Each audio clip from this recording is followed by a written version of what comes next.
जय माता दी बंधुओं, आपके अपने माँ कात्यायनी संस्कार चैनल में आप सभी का हार्दिक हार्दिक अभिनंदन है। सर्वप्रथम माता पिता गुरुदेव के चरणों में मेरा बारंबार प्रणाम है। तत्पश्चात आप सभी माताओं, बहनों, भाइयों, बंधुओं को सादर जय श्री कृष्णा। बंधुओं, शिव महापुराण के रुद्र संहिता का 6ठा अध्याय तक आप सभी ने श्रवण किया। आज आप सभी के मध्य श्री शिव महापुराण के रुद्र संहिता का 7वां और 8वां अध्याय एक साथ लेकर के आपके समक्ष उपस्थित हुई हूँ। 7वें अध्याय में भगवान विष्णु की नाभि से कमल का प्रादुर्भाव, शिवेक्षावश ब्रह्मा जी का उससे प्रकट होना, कमल नाल के उद्गम का पता लगाने में असमर्थ ब्रह्मा का तप करना, श्री हरि का उन्हें दर्शन देना, विवादग्रस्त ब्रह्मा विष्णु के बीच में अग्नि स्तंभ का प्रकट होना तथा उसके और छोर का पता न पाकर उन दोनों का उसे प्रणाम करना। ब्रह्मा जी कहते हैं, देवर्षि जब नारायण देव जल में शयन करने लगे, उस समय उनकी नाभि से भगवान शंकर के इच्छावश सहसा एक उत्तम कमल प्रकट हुआ, जो बहुत बड़ा था। उसमें असंख्य नाल दंड थे।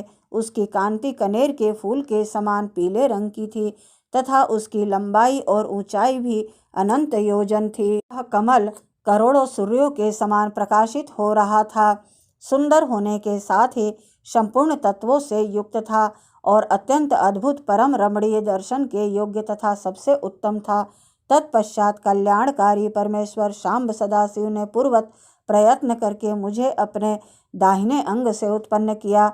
मुने उन महेश्वर ने मुझे तुरंत ही अपनी माया से मोहित करके नारायण देव के नाभि कमल में डाल दिया और लीलापूर्वक मुझे वहां से प्रकट किया। इस प्रकार उस कमल से पुत्र के रूप में मुझ हिरण्यगर्भ का जन्म हुआ। मेरे 4 मुख हुए और शरीर की कांति लाल हुई। मेरे मस्तक त्रिपुंड की रेखा से अंकित थे। तात भगवान शिव की माया से मोहित होने के कारण मेरी ज्ञान शक्ति इतनी दुर्बल हो रही थी कि मैंने उस कमल के सिवा दूसरे किसी को अपने शरीर का जनक या पिता नहीं जाना। मैं कौन हूँ, कहाँ से आया हूँ, मेरा कार्य क्या है, मैं किसका पुत्र होकर उत्पन्न हुआ हूँ और किसने इस समय मेरा निर्माण किया है। इस प्रकार संशय में पड़े हुए मेरे मन में यह विचार उत्पन्न हुआ, मैं किसके लिए मोह में पड़ा हुआ हूँ। जिसने मुझे उत्पन्न किया है उसका पता लगाना तो बहुत सरल है। इस कमल पुष्प का जो पत्र युक्त नाल है, उसका उद्गम स्थान इस जल के भीतर नीचे की ओर है। जिसने मुझे उत्पन्न किया है वह पुरुष भी होगा, इसमें संशय नहीं है। ऐसा निश्चय करके मैंने अपने को कमल से नीचे उतारा। मुने मैं उस कमल की एक नाल में गया और सैकड़ों वर्षों तक वहां भ्रमण करता रहा, किंतु कहीं भी उस कमल के उद्गम का उत्तम स्थान मुझे नहीं मिला। तब पुनः संशय में पड़कर मैं उस कमल पुष्प पर जाने को उत्सुक हुआ और नाल के मार्ग से उस कमल पर चढ़ने लगा। इस तरह बहुत ऊपर जाने पर भी मैं उस कमल के कोश को न पा सका। उस दशा में मैं और भी मोहित हो उठा।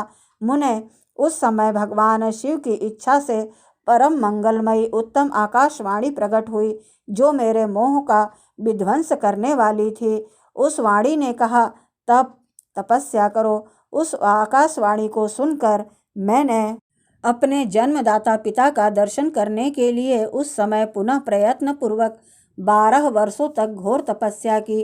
तब मुझ पर अनुग्रह करने के लिए ही 4 भुजाओं से और सुंदर नेत्रों से सुशोभित भगवान विष्णु वहां सहसा प्रकट हो गए। उन परम पुरुष ने अपने हाथों में शंख, चक्र, गदा और पद्म धारण कर रखे थे। उनके सारे अंग सजल जलधर के समान श्याम कांति से सुशोभित थे। उन परम प्रभु ने सुंदर पीतांबर पहन रखा था। उनके मस्तक आदि अंगों में मुकुट आदि महामूल्यवान आभूषण शोभा पाते थे। उनका मुखारविंद प्रसन्नता से खिला हुआ था। मैं उनकी छवि पर मोहित हो रहा था।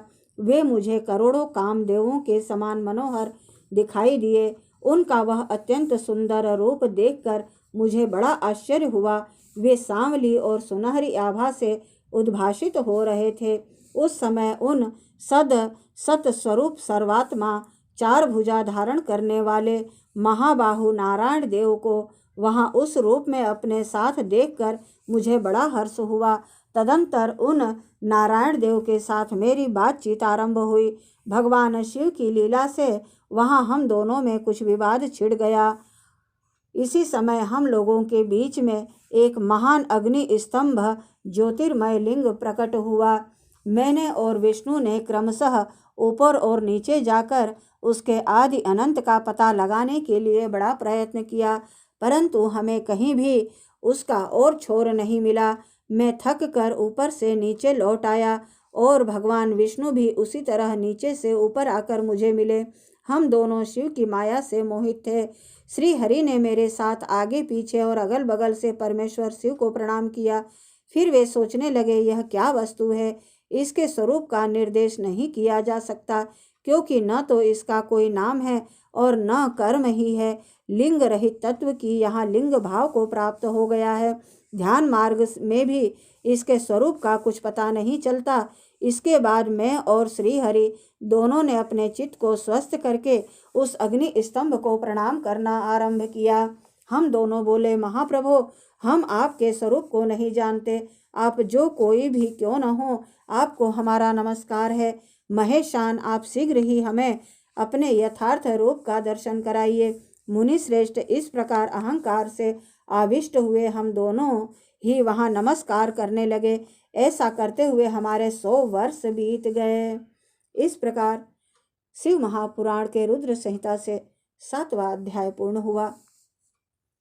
अब 8वें अध्याय में ब्रह्मा और विष्णु को भगवान शिव के शब्दमय शरीर का दर्शन होना बताया गया है। ब्रह्मा जी कहते हैं, मुनि श्रेष्ठ नारद, इस प्रकार हम दोनों देवता गर्भ रहित हो निरंतर प्रणाम करते रहे। हम दोनों के मन में एक ही अभिलाषा थी कि इस ज्योतिर्लिंग के रूप में प्रकट हुए परमेश्वर प्रत्यक्ष दर्शन दे। भगवान शंकर दीनों के प्रतिपालक, अहंकारियों का गर्व चूर्ण करने वाले तथा सबके अविनाशी प्रभु हैं। वे हम दोनों पर दयालु हो गए। उस समय वहां उन सुर श्रेष्ठ से ओम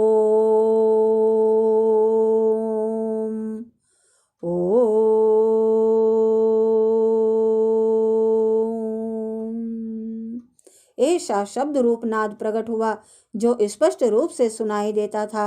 वह नाद प्लुप्त स्वर में अभिव्यक्त हुआ था। जोर से प्रकट होने वाले उस शब्द के विषय में यह क्या है, ऐसा सोचते हुए समस्त देवताओं के आराध्य भगवान विष्णु मेरे साथ संतुष्ट चित्त से खड़े रहे। वे सर्वथा वैर भाव से रहित थे। उन्होंने लिंग के दक्षिण भाग में सनातन आदिवर्ण आकार का दर्शन किया, उत्तर भाग में उकार का, मध्य भाग में मकार का और अंत में ओम इस नाद का साक्षात दर्शन एवं अनुभव किया।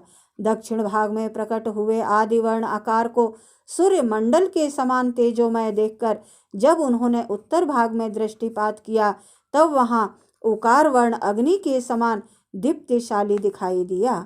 मुनि श्रेष्ठ, इसी तरह उन्होंने मध्य भाग में मकार को चंद्र मंडल के समान उज्ज्वल कांति से प्रकाशमान देखा।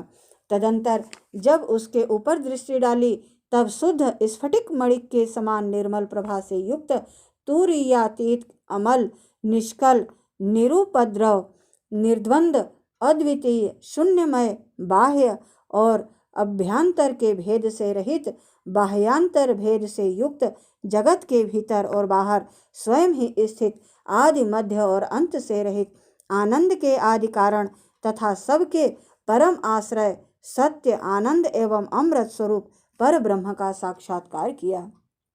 उस समय श्री हरि यह सोचने लगे कि यह अग्नि स्तंभ कहाँ से प्रकट हुआ है, हम दोनों फिर इसकी परीक्षा करें।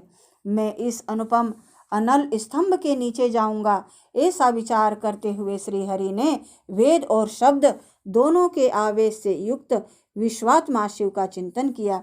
तब वहां एक ऋषि प्रकट हुए जो ऋषि समूह के परम सार रूप माने जाते हैं। उन्हीं ऋषि के द्वारा परमेश्वर श्री विष्णु ने जाना कि इस शब्द ब्रह्ममय शरीर वाले परम लिंग के रूप में साक्षात परब्रह्म स्वरूप महादेव जी ही यहाँ प्रकट हुए हैं।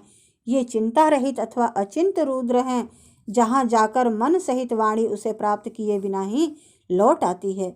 उस पर ब्रह्म परमात्मा शिव का वाचक एकाक्षर प्रणव ही है, वे इसके वाच्यार्थ रूप हैं। वह परम कारण, रित, सत्य, आनंद और अमृत स्वरूप परात्पर पर ब्रह्म एकाक्षर का वाच्य है। प्रणव के एक अक्षर अकार से जगत के बीजभूत अंड जन्मा भगवान ब्रह्मा का बोध होता है। उसके दूसरे एक अक्षर उकार से परम कारण रूप श्री हरि का बोध होता है और तीसरे एक अक्षर मकार से भगवान नील लोहित शिव का ज्ञान होता है। अकार सृष्टि करता है, उकार मोह में डालने वाला है और मकार नित्य अनुग्रह करने वाला है। मकार बोध्य सर्वव्यापी शिव बीजी बीज मात्र के स्वामी हैं और अकार संज्ञक मुझ ब्रह्मा को बीज कहते हैं। उकार नामधारी श्री हरि योनि हैं, प्रधान और पुरुष के भी ईश्वर जो महेश्वर हैं, वे बीजी बीज और योनि भी हैं। उन्हीं को नाद कहा गया है। उनके भीतर सबका समावेश है। बीजी अपनी इच्छा से ही अपने बीज को अनेक रूपों में विभक्त करके स्थित है। इन बीजी भगवान महेश्वर के लिंग से अकार रूप बीज प्रकट हुआ, जो उकार रूप योनि में स्थापित होकर सब और बढ़ने लगा। वह सुवर्णमय अंड के रूप में ही बताने योग्य था। उसका और कोई विशेष लक्षण नहीं लक्षित होता था। वह दिव्य अंड अनेक वर्षों तक जल में ही स्थित रहा। तदंतर 1000 वर्ष के बाद उस अंड के 2 टुकड़े हो गए। जल में स्थित हुआ वह अंड अजन्मा ब्रह्मा जी की उत्पत्ति का स्थान था और साक्षात महेश्वर के आघात से ही फूटकर 2 भागों में बट गया था। उस अवस्था में उसका ऊपर स्थित हुआ सुवर्णमय कपाल बड़ी शोभा पाने लगा। वही ध्युलोक के नाम से प्रकट हुआ तथा जो उसका दूसरा नीचे वाला कपाल था, वही यह 5 लक्षणों से युक्त पृथ्वी है। उस अंड के चतुर्मुख ब्रह्मा उत्पन्न हुए, जिनकी क संज्ञा है। वे समस्त लोकों के सृष्टा हैं। इस प्रकार वे भगवान महेश्वर ही अ, उ और म इन त्रिविध रूपों में वर्णित हुए। इसी अभिप्राय से उन ज्योतिर्लिंग स्वरूप सदाशिव ने ओम ओम ऐसा कहा। यह बात यजुर्वेद के श्रेष्ठ मंत्र कहते हैं।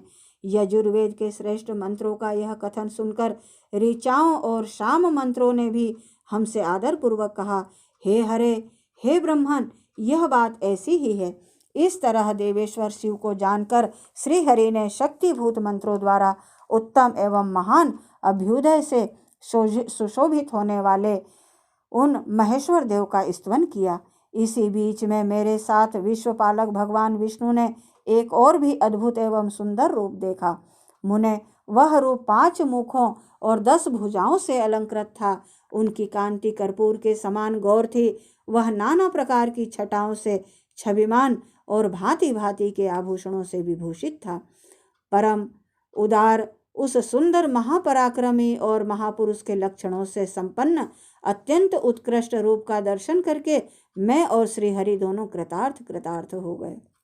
तत्पश्चात परमेश्वर भगवान महेश्वर प्रसन्न हो अपने दिव्य शब्दमय रूप को प्रकट करते हुए हंसते हुए खड़े हो गए। उनका आकार मस्तक और ललाट है। आकार उनका मस्तक और आकार ललाट है। इकार दाहिना और इकार बायां नेत्र है। उकार को उनका दाहिना और उकार को बायां कान बताया जाता है। ऋकार उन परमेश्वर का दायां कपोल है और ऋकार बायां। र और र ये उनकी नासिका के दोनों छिद्र हैं।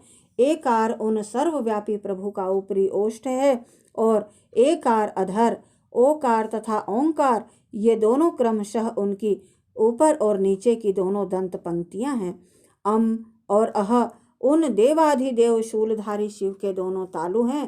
क आदि 5 अक्षर उनके दाहिने 5 हाथ और च आदि 5 अक्षर बाएं 5 हाथ। ट आदि और त आदि 5 अक्षर उनके पैर हैं। पकार पेट है। फकार को दाहिना पार्श्व बताया जाता है और बकार को बायां पार्श्व। भकार को कंधा कहते हैं। मकार को उन योगी महादेव शंभु का हृदय है। य से लेकर स तक 7 अक्षर सर्वव्यापी शिव के शब्दमय शरीर की 7 धातुएं हैं। हकार उनकी नाभि है और छकार को मेढ़ मुतेंद्री कहा गया है। इस प्रकार निर्गुण एवं गुण स्वरूप परमात्मा के शब्दमय रूप को भगवती उमा के साथ देखकर मैं और श्री हरि दोनों कृतार्थ हो गए। इस तरह शब्द ब्रह्ममय शरीरधारी महेश्वर शिव का दर्शन पाकर मेरे साथ श्री हरि ने उन्हें प्रणाम किया और पुनः ऊपर की ओर देखा। उस समय उन्हें 5 कलाओं से युक्त ओमकार जनित मंत्र का साक्षात्कार हुआ। तत्पश्चात महादेव जी का ओम तत्त्वमसि यह महाकाव्य दृष्टिगोचर हुआ, जो परम उत्तम मंत्र रूप है तथा शुद्ध स्फटिक के समान निर्मल है। फिर संपूर्ण धर्म और अर्थ का साधक तथा बुद्धि स्वरूप गायत्री नामक दूसरा महान मंत्र लक्षित हुआ, जिसमें 24 अक्षर हैं तथा जो चारों पुरुषार्थ रूपी फल देने वाला है। तत्पश्चात मृत्युंजय मंत्र, फिर पंचाक्षर मंत्र तथा दक्षिणामूर्ति संज्ञक चिंतामणि मंत्र का साक्षात्कार हुआ। इस प्रकार 5 मंत्रों की उपलब्धि करके भगवान श्री हरि उनका जप करने लगे। तदंतर ऋक, यजुः और शाम ये जिनके रूप हैं, जो ईशों के मुकुटमणि ईशान हैं, जो पुरातन पुरुष हैं, जिनका हृदय अघोर अर्थात सौम्य है, जो हृदय को प्रिय लगने वाले सर्वगुह्य सदा शिव हैं, जिनके चरण वाम परम सुंदर हैं, जो महान देवता हैं और महान सर्पराज को आभूषण के रूप में धारण करते हैं, जिनके सभी ओर पैर और सभी ओर नेत्र हैं, जो मुझ ब्रह्मा के भी अधिपति कल्याणकारी तथा सृष्टि पालन एवं संहार करने वाले हैं, उन वरदायक सांब शिव का मेरे साथ भगवान विष्णु ने प्रिय वचनों द्वारा संतुष्ट चित्त से स्तवन किया। इस प्रकार श्री शिव महापुराण के रुद्र संहिता से 8वां अध्याय पूर्ण हुआ। ओम नमः शिवाय। बंधुओं, यदि मेरा यह प्रयास आपको अच्छा लगे तो प्लीज़ लाइक, शेयर व सब्सक्राइब अवश्य करें। जय माता दी बंधुओं।